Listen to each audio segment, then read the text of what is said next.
Menys pantalla, més vida és la campanya impulsada pel Departament d'Educació i Formació Professional vinculada al Pla de Digitalització Responsable.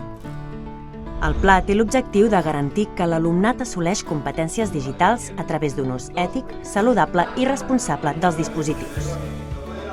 Inclou mesures a tots els nivells, com ara prohibir els telèfons mòbils als centres educatius des d'infantil a l'ESO. A l'educació infantil, racionalitzar l'ús de les pantalles i els dispositius i continuar formant els docents en l'ús pedagògic de la tecnologia.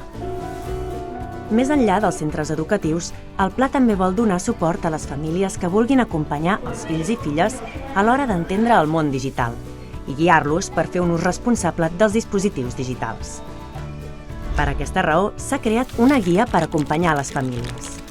A la guia hi trobareu recomanacions sobre com gestionar els dispositius digitals a casa per etapes, de 0 a 6 anys, de 7 a 11, de 12 a 15 i de 16 a 18. Conté informació sobre els beneficis, però també sobre els riscos per a la salut física i mental que comporta un ús excessiu de les noves tecnologies. També es proposen estratègies per treballar i gestionar els dispositius a casa amb pautes per a un bon ús. Podeu consultar la guia al web gen.cat/digitalització responsable.